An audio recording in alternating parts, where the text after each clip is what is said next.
তাই প্রভু নিত্যানন্দ যদি আমাদের মধ্যে না আসতেন, তার দ্বাদশ শিষ্য সখাকে নিয়ে এই বাংলার সংস্কৃতিকে এত সুন্দরভাবে সুসমৃদ্ধ না করতেন, আজকে আমরা বাঙালিরা কি হতাম জানেন? ওই আফগানিস্তানের মতন একদল জঙ্গি তৈরি হতাম। এই গোটা বাংলাটা একটা গোটা আফগানিস্তান তৈরি হতো যদি আমার সোনার নিতাই চাঁদ গৌর সুন্দর আমার বাংলায় না আসতেন। প্রভু নিতাই প্রাণ গৌরাঙ্গ, এই দুটি শব্দ একদম সবসময় বলতে থাকবেন যে প্রভু আমার নিতাই আর বাঙালির প্রাণ হচ্ছে গৌরাঙ্গ। প্রভু নিতাই প্রাণ গৌরাঙ্গ, এই দুই চরিত্র বাংলার বুকে যদি না আসতেন, তাহলে সোনার বাংলা কোনোদিনই তৈরি হতো না, একটা জঙ্গি বাংলা তৈরি হতো। সোনার বাংলা তৈরি করেছে প্রভু নিতাই আর প্রাণ গৌরাঙ্গ। প্রাণ গৌরাঙ্গ কি দিয়েছেন? গোলকের প্রেম দিয়েছেন। নিতাই চাঁদ কি দিয়েছেন? শুদ্ধ বৈষ্ণব সংস্কৃতি দিয়েছেন।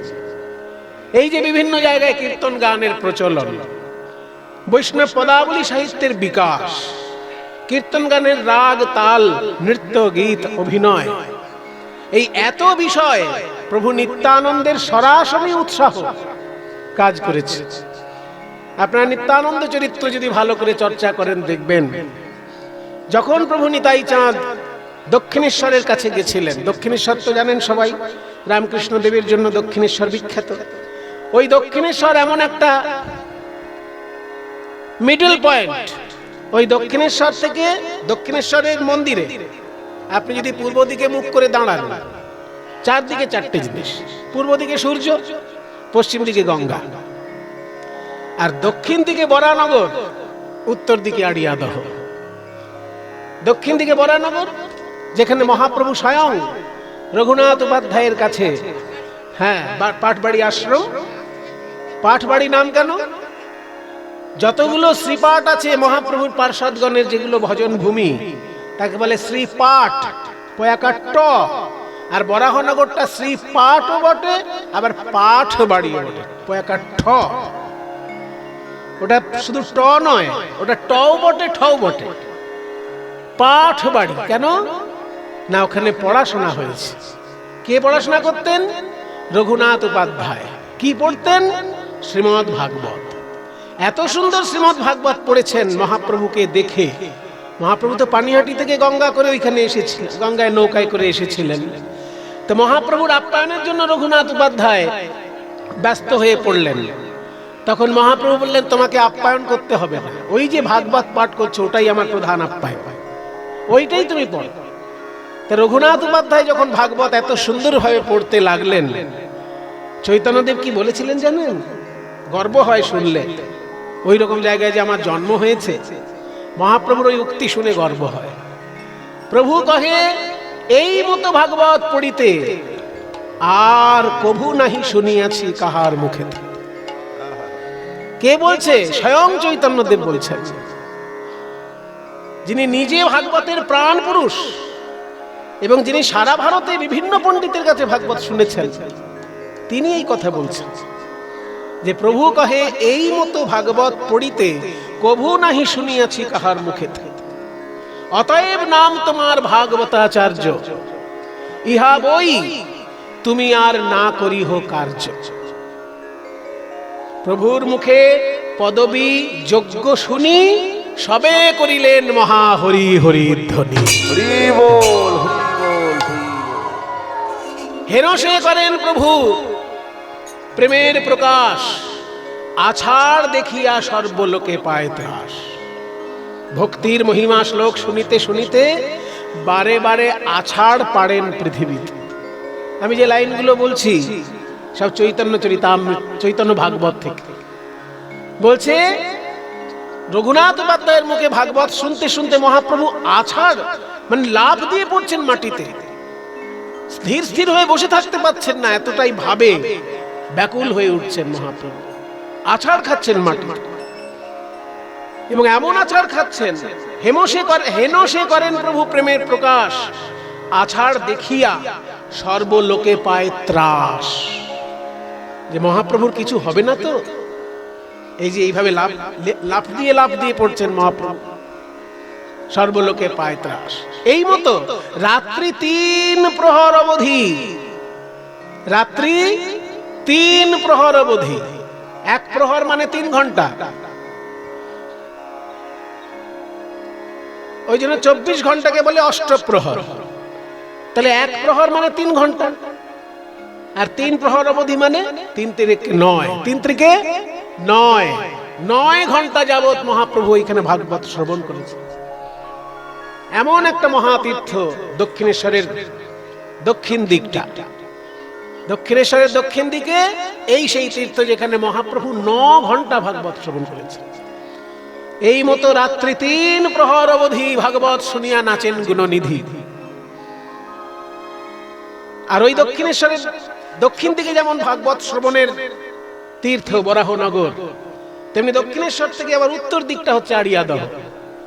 সেইখানে গদাধর দাস বলে একজন ভক্ত মানুষ থাকতেন। তিনি নিত্যানন্দ প্রভুর বড় প্রিয় পাত্র ছিলেন। নিত্যানন্দ তার নিমন্ত্রণে তার গৃহ প্রাঙ্গণে গিয়েছিলেন গদাধর দাস। সেই গদাধর দাসের মাধবীলতার বন, মাধবীলতার বাগান দেখে নিতাই চাঁদের এত আনন্দ হলো, পার্শ্বদগণকে বললেন তোমরা দান লীলা কীর্তন ধরো, আমি নাচব। তাহলে এই যে উৎসাহ দেওয়া, কিছু কিছু বৈষ্ণব আছে দেখেছি কীর্তন হলে বলে কীর্তন কীর্তন শুনিস না, ভক্তি নষ্ট হয়ে যাবে।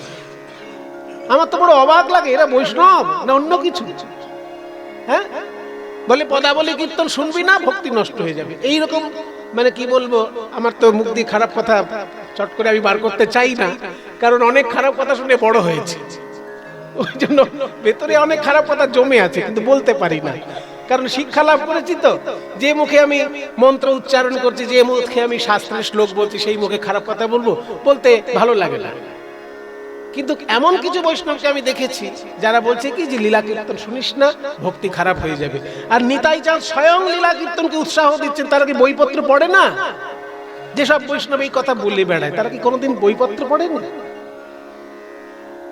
নিতাই চাঁদ স্বয়ং ওই আড়িয়াদহের মালতী বাগানে, মালতী ফুলের বাগানে, মাধবীলতার বাগানে একটা লাঠি নিলেন, মাধবীলতার ডাল কেটে একটা লাঠি বানিয়ে ফেললেন। সেই লাঠিটা নিয়ে ঘুরে ঘুরে নেচে নেচে দান লীলায় নৃত্য করছেন নিত্যানন্দ। তাহলে কোন কীর্তনে যদি স্বয়ং নিতাই চাঁদ নৃত্য করেন, সমস্ত ভক্ত তাতে উৎসাহ পাবে কিনা? তাই বাংলার যে বিশুদ্ধ পদাবলী কীর্তন, বাংলার যে সুর তাল পদাবলী সাহিত্য বৈষ্ণব দর্শন, সমস্ত কিছুর মধ্যে নিতাই চাঁদের প্রত্যক্ষ উৎসাহ। বলে কেটে পড়েননি বা বলে সরে পড়েননি, নিজে উৎসাহ দিয়েছেন। সেদিনকে মাধব ঘোষ গান গেয়েছিলেন, লেখা আছে সব শাস্ত্রে, বৈষ্ণব শাস্ত্রে সব লেখা আছে। 3 ভাইয়ের মধ্যে মাধব ঘোষ, বাসুদেব ঘোষ আর গোবিন্দ ঘোষ।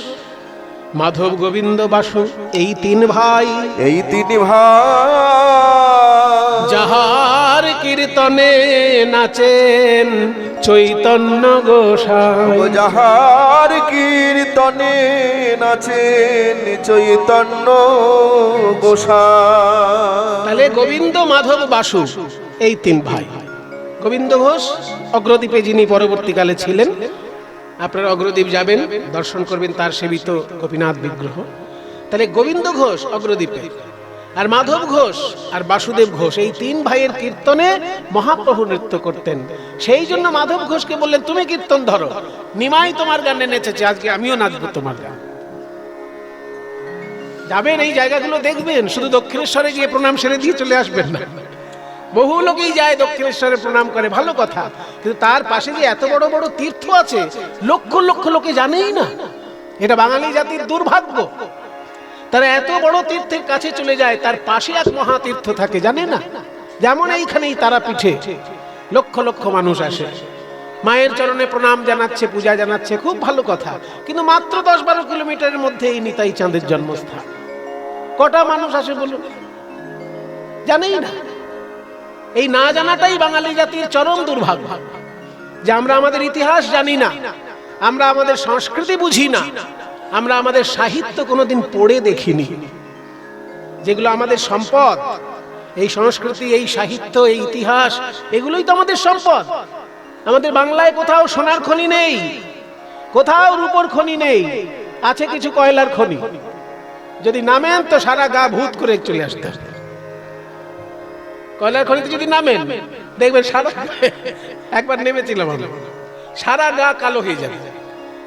তাহলে আছে কিছু কয়লার খনি, সেখানেও রাজ্যের 2 নম্বরই চলছে, তাই না? তা সোনার খনি বাংলায় নেই, রূপোর খনি বাংলায় নেই, কিন্তু সাহিত্যের খনি, একদিকে বিরাট বৈষ্ণব পদাবলী সাহিত্য, একদিকে বিরাট বৈষ্ণব চরিত্র সাহিত্য, যেমন চৈতন্য চরিতামৃত, চৈতন্য ভাগবত, চৈতন্য মঙ্গল, এগুলো সব চরিত্র সাহিত্য। একদিকে যেমন পদাবলী সাহিত্য, আর একদিকে চরিত্র সাহিত্য, একদিকে বৈষ্ণব দর্শন সাহিত্য, আবার একদিকে রবীন্দ্রনাথ রয়েছেন, আরো কত কবি নজরুল ইসলামের কত গান রয়েছে। সাহিত্যে সাহিত্যে পরিপূর্ণ আমার দেশ। কিন্তু আমরা যদি সেগুলোকে চর্চা না করি, সেটা আমাদের দুর্ভাগ্য নয়?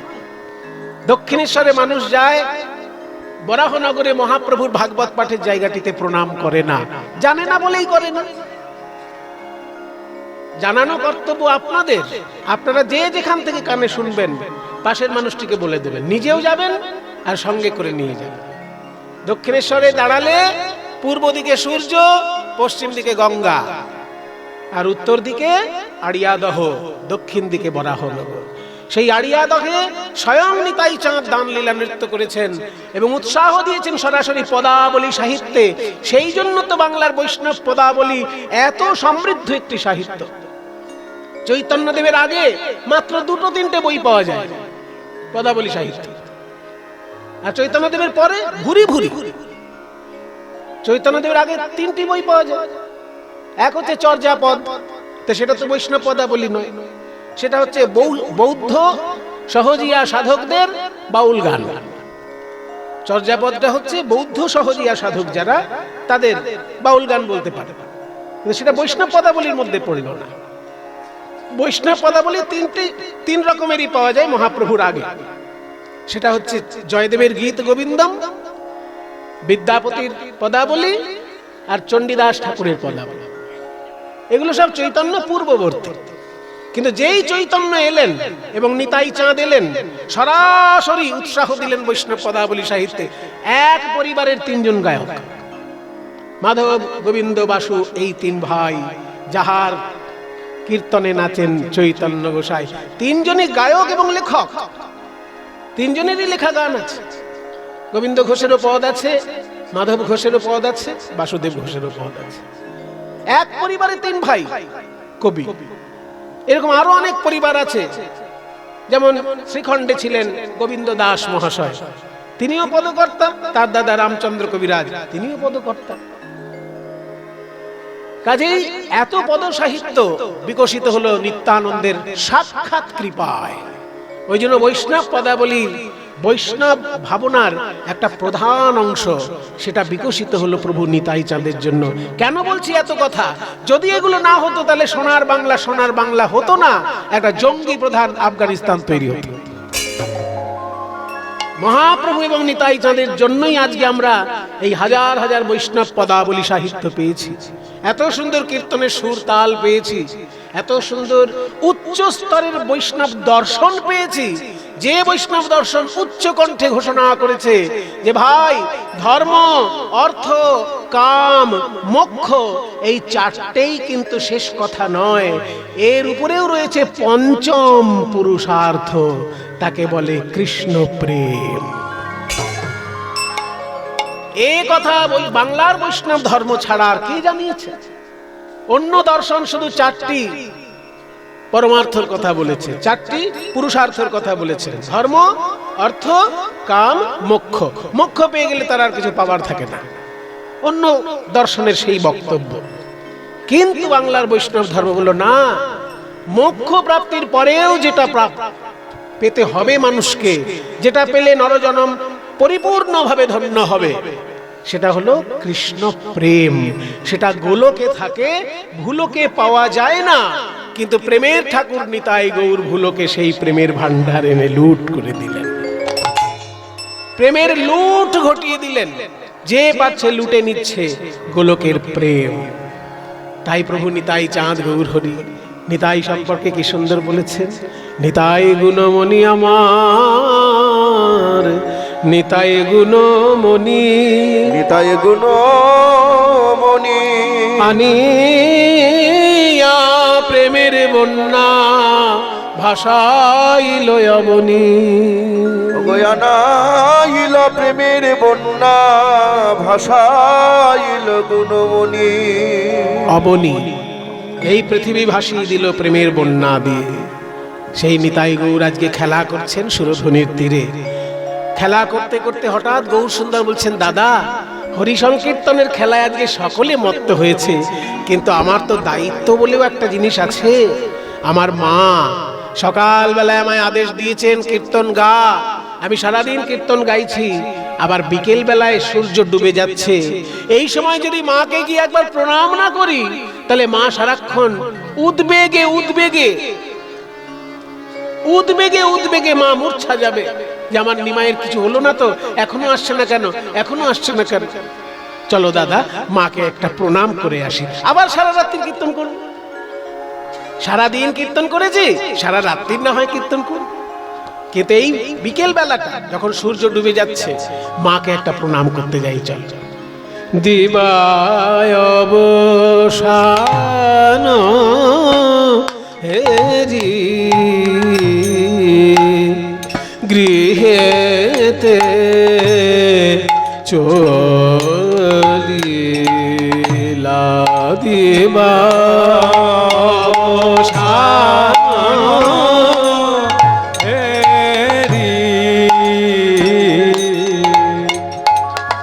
প্রভু আমার গৃহেতে চলিলা দিবায় অবসান দিবায়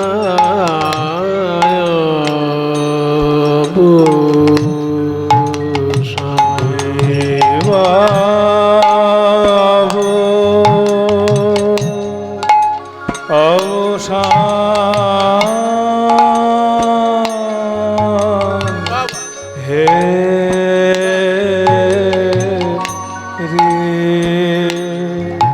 রে দেবা অবসান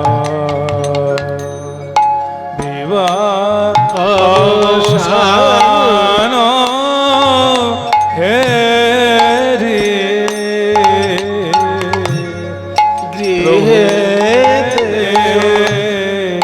চলিলা জননী চরণে আসি প্রভু প্রণাম করিলা, প্রণাম করিলা, প্রণাম করিলা। জননী চরণে আসি প্রভু আমার প্রণাম করিলা, প্রণাম করিলা, প্রণাম করিলা। প্রভু বলে এই আশীর্বাদ করো মাগো, আশীর্বাদ করো মা, আশীর্বাদ করো তোমার পায়ে এই মিনতি, আশীর্বাদ করো মা, তোমার পায়ে এই বিনতি, আশীর্বাদ করো মা। যেন বদন ভরে নাম গাইতে পারি, আশীর্বাদ করো মা, বদন ভরে নাম গাইতে পারি, আশীর্বাদ করো মা। বদন ভরে নাম গাইতে পারি, আশীর্বাদ করো মা। বদন ভরে নাম গাইতে পারি, আশীর্বাদ করো মা।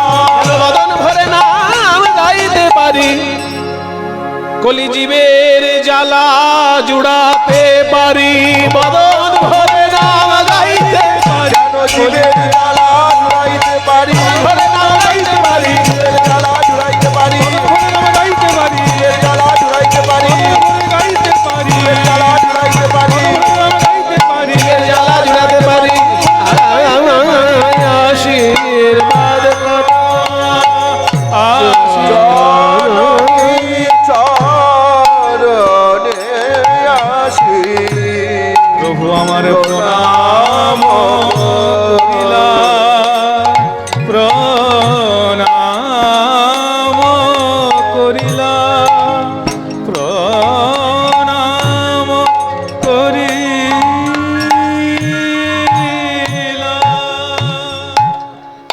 একে বলে আপনি আচরি প্রভু জীবেরে শিখায়। যত বড়ই ভক্ত হয়ে যাও তুমি, বাবা আমাকে সম্মান সারা জীবন করতে হবে। নবদ্বীপের একটা ঘটনা আছে, একজন বৈষ্ণব হয়ে যাওয়ার ফলে বাবা মানে মায়ের রান্না আর খায় না। এবার মায়ের রান্নাই খায় না, বৈষ্ণব হয়ে গেছে সেই জন্য। এবার মায়ের রান্না খায় না বলে এবং মাকে দেখতেও যায় না, এত তীব্র বৈরাগ্য। মানে এগুলো মানে নরাধম, এত তীব্র বৈরাগ্য যে মাকেই দেখতে যায় না। নরাধম কেন বলছি, বসো, কেউ কিছু মনে করবেন না বাবা। আমার একটু মাঝে মাঝে ওই যে বলেছি না, সারা জীবন খারাপ কথা শুনে বড় হয়েছে, একটু বেরিয়ে যায় খারাপ কথা, একটু ভালো শব্দে বেরোয় হয়। নরাধম এইগুলো। কারণ চৈতন্যদেবের উপরে তো তুমি এত বড় বাবাজি হওনি ভাই।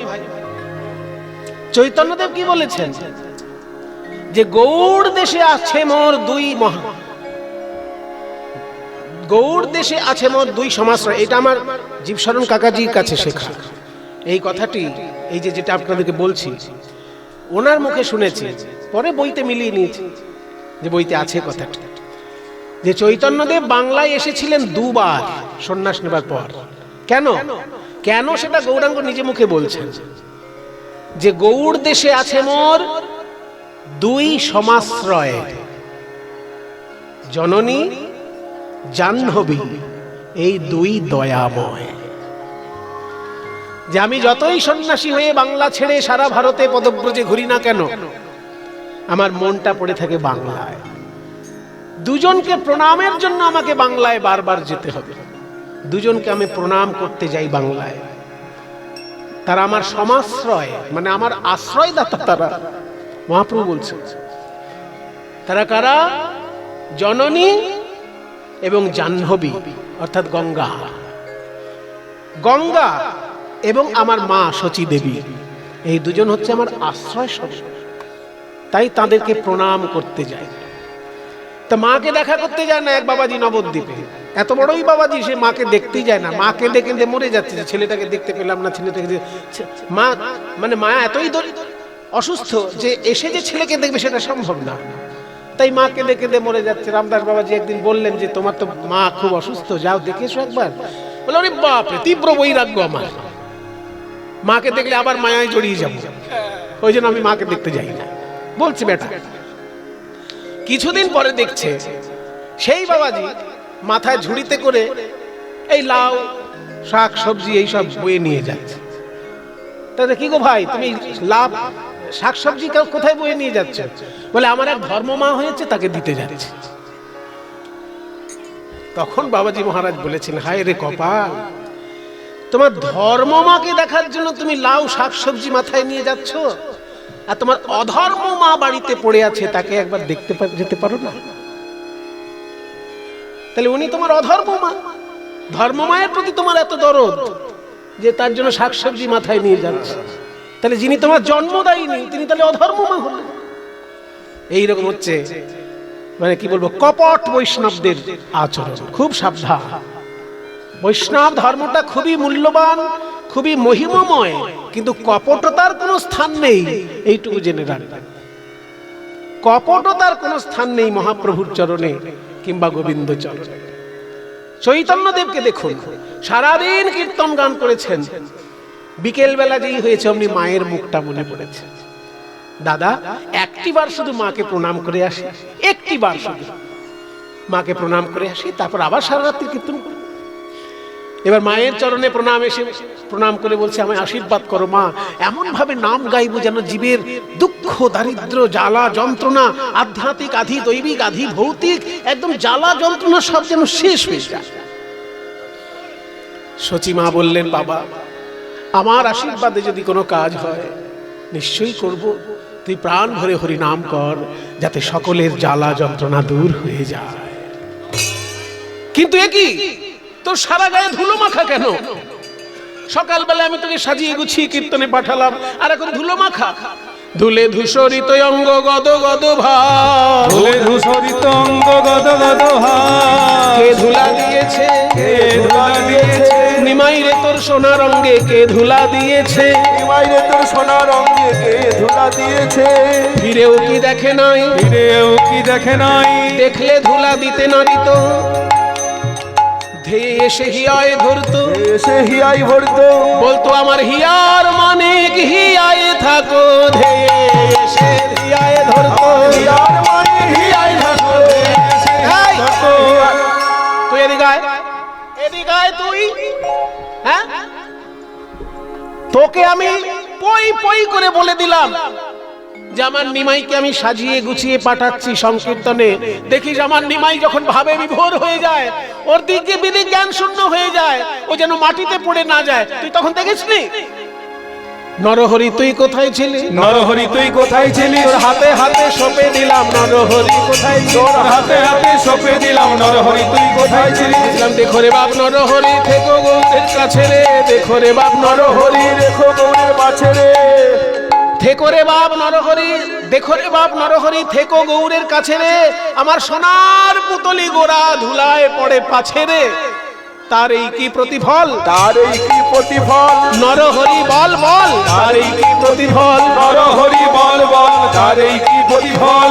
ঠিক আছে, তুই যখন আমার কথা রাখিস নি, তোদেরও কথা আমি রাখবো না, আর যেতে দেব না, আমি আর যেতে দেব না, সংকীর্তনে বিশ্বম্ভরে আর যেতে দেব না, সংকীর্তনে বিশ্বম্ভরে আর যেতে দেব না, ঘরে বসে খেলা করো, ঘরে বসে খেলা তোমার করো, আপন খেলার সাথী লইয়ে ঘরে বসে খেলা করো, তোমার আপন খেলার সাথী লইয়ে ঘরে বসে খেলা করবে, আমি মনে হলেই চেয়ে দেখবো ঘরে বসে খেলা করো, আমি মনে হলেই চেয়ে দেখবো ঘরে বসে খেলা করো, মনে হলেই চেয়ে দেখবো আমার দুঃখ পাশরা বদন খানি, আমার দুঃখ পাশরা মানে দুঃখ ভুলানো বদন, এই নিমাইয়ের বদন, আমার দুঃখ পাশরা বদন খানি, যে বদন দেখে সব ভুলেছি, দুঃখ পাশরা বদন খানি, বদন দেখে সব ভুলেছি, দুপাশরা বদনে খানি, এ বদন থেকে সব ভুলেছি, দুপাশরা বদনে খানি, এ বদন থেকে সব ভুলেছি, দুপাশরা বদনে এ খানি, বদন থেকে সব ভুলেছি, দুপাশরা বদনে খানি, বদন দেখে সব ভুলে আমি মনে হলেই চেয়ে দেখবো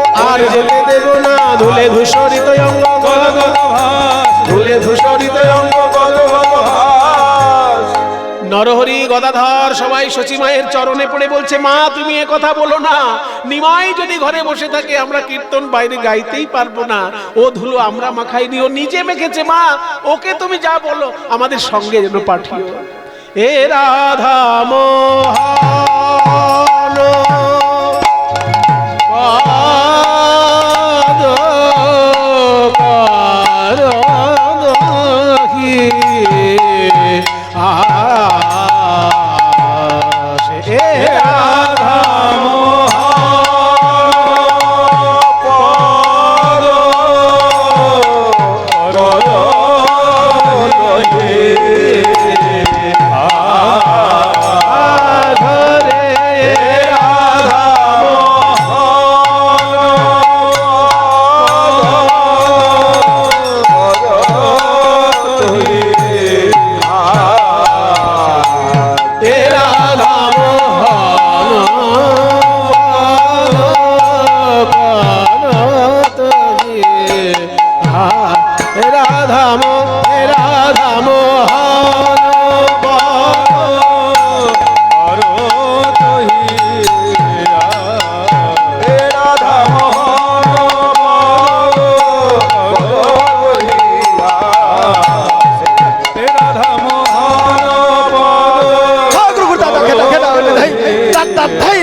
দাঁত ধাই এটা তাকে তাড়া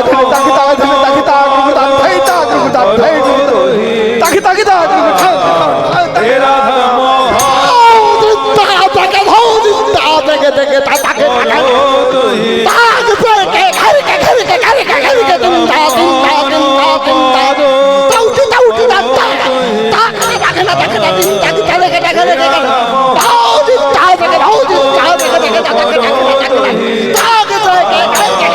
রাধা মোহন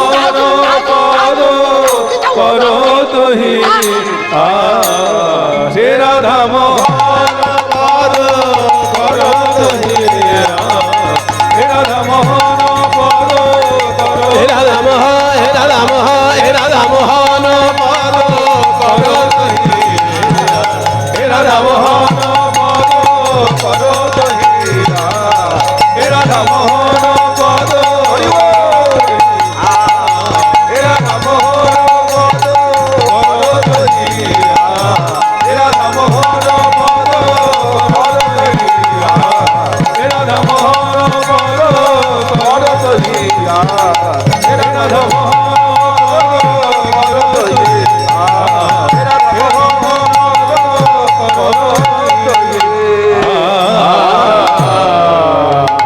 রাধা মোহন।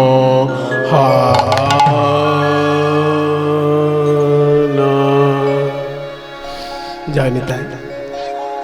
মহাপ্রভু কেমন ভাবে সখাগণ সঙ্গে ভক্তবৃন্দ সঙ্গে মায়ের চরণে এসে ভুলুণ্ঠিত হয়ে প্রণাম করলেন দেখলাম। এবার চলুন মনটাকে নিয়ে বৃন্দাবনে যাই। একবার চলে রে আমার মন যমুনা পুলিন যেথায় শ্রীধাম বৃন্দাবন।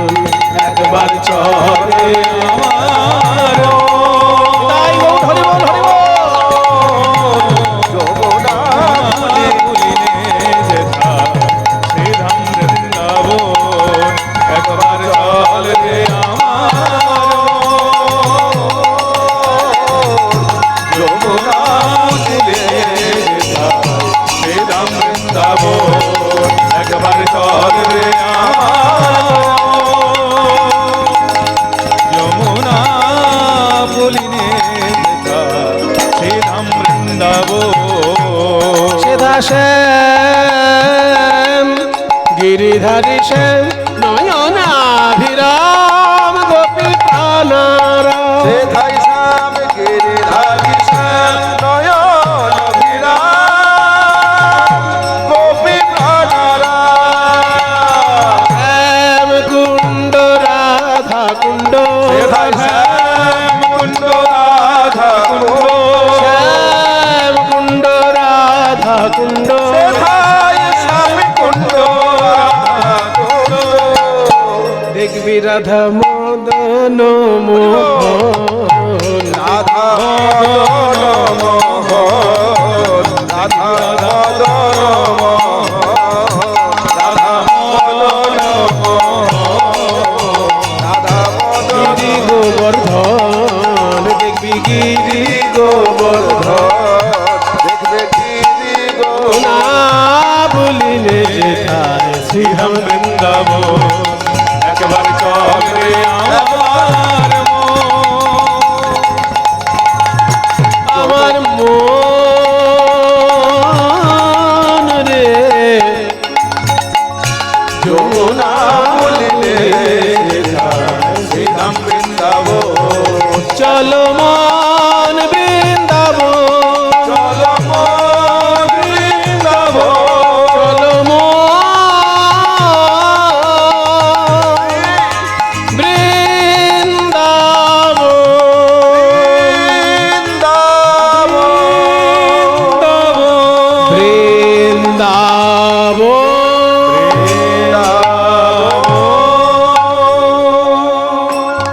সবাই বলো বৃন্দাবন ধাম কি,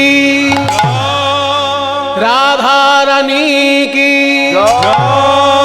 গোস্বামী বৃন্দ কি, পরম দয়াল পতিত পাবন নিতাই চাঁদ কি, নিজ নিজ শ্রী গুরু মহারাজ কি, শ্রীমৎ শ্রীমদ জীব চরণ দাস বাবাজি মহাশয় কি। মধুময় বৃন্দাবন।